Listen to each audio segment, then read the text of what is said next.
বিতর্ক যেন সাকিবের পিছুই ছাড়ছে না। নিঃসন্দেহে বাংলাদেশের ক্রিকেট ইতিহাসের সেরা ক্রিকেটার সাকিব আল হাসান গেল 17-18 বছরে দেশে বিদেশে নানা জায়গায় পারফরমেন্স করেই আলোচনায় ছিলেন, আবার অফ দ্য ফিল্ডে নানা কর্মকাণ্ডের জন্য সমালোচিত হয়েছেন।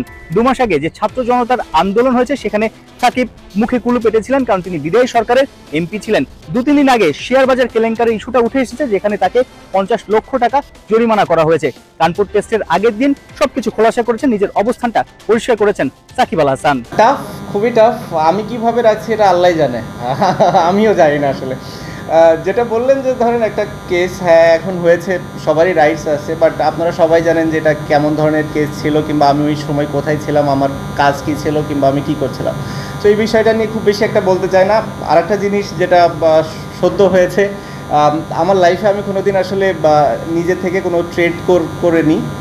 কেউ যদি এটা বলে যে এই ট্রেডিং নিয়ে কথাও বলেছি, আমাকে প্রমাণ দিলে আমি খুশি হব। ফলস এলিগেশনগুলো আমার কাছে মনে হয় না যে এই জিনিসগুলো খুব একটা ভালো দিক বহন করে আমাদের দেশের জন্য, বা বাইরে স্পেশালি বাইরের মানুষ যখন এগুলো নিয়ে কথা বলবে, আমার কাছে মনে হয় না যে জিনিসগুলো খুব বেশি একটা অ্যাপ্রোপ্রিয়েট হবে। কোচ ক্যাপ্টেনের পিচ দেখা, কানপুর টেস্ট নিয়ে বাংলাদেশ দলের ভাবনা, অন্য ক্রিকেটাররা কতটা প্রস্তুত হলো, সবকিছুই আড়ালে পড়ে গেছে। সাকিব যখন বিদায়ের বার্তা দিলেন প্রেস কনফারেন্সে, সাকিব নিজে কতটা তৈরি। চেন্নাইতে কিন্তু খুব একটা বেশি বোলিং করেননি, উইকেট পাননি, ব্যাটিংটা অনেক কষ্ট করে করছেন সাম্প্রতিক সময় চোখের সমস্যার কারণে হেড পজিশন ঠিক রাখার জন্য। সাকিবের ইনজুরির একটা কনসার্নও চেন্নাইতে উঠে এসেছে। সবকিছু মিলে অলরাউন্ডার সাকিব কানপুর টেস্টের জন্য কতটা তৈরি, কতটা মুখিয়ে ভালো করার জন্য। বললাম যে লাস্ট টেস্ট ম্যাচে আমি অনেক ভালো ফিল করেছি ব্যাটিংয়ে, দুইটা ইনিংসেই খুব ভালো ব্যাটিং করছিলাম, আনফর্চুনেটলি বড় করতে পারিনি। সো সেই জায়গা থেকে চেষ্টা থাকবে যে যেন ইনিংসটা বড় করতে পারি। কাউন্টিতে আমি ওখানে অনেক ওভার বোলিং করেছি, এতদিন পরে এত বেশি ওভার বোলিং করার পরে মেবি বডি একটু টায়ার্ড ছিল,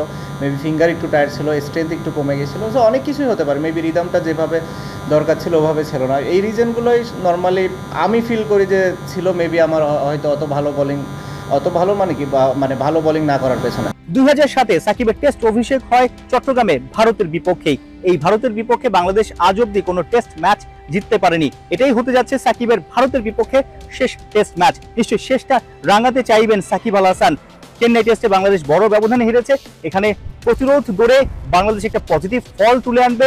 অন্য ক্রিকেটাররা সাকিবকে একটা দারুণ ফেয়ারওয়েল দিবে, কারণ এটাই হতে যাচ্ছে সাকিবের অ্যাওয়েতে শেষ টেস্ট ম্যাচ। যদি মিরপুরে তিনি ঘরের মাঠে শেষ টেস্টটা না খেলতে পারেন, তাহলে এটাই হতে পারে শেষ টেস্ট ম্যাচ। সবকিছু মিলে সাকিবকে নিশ্চয়ই দারুণ একটা উপহার দিতে চাইবে গোটা টিম।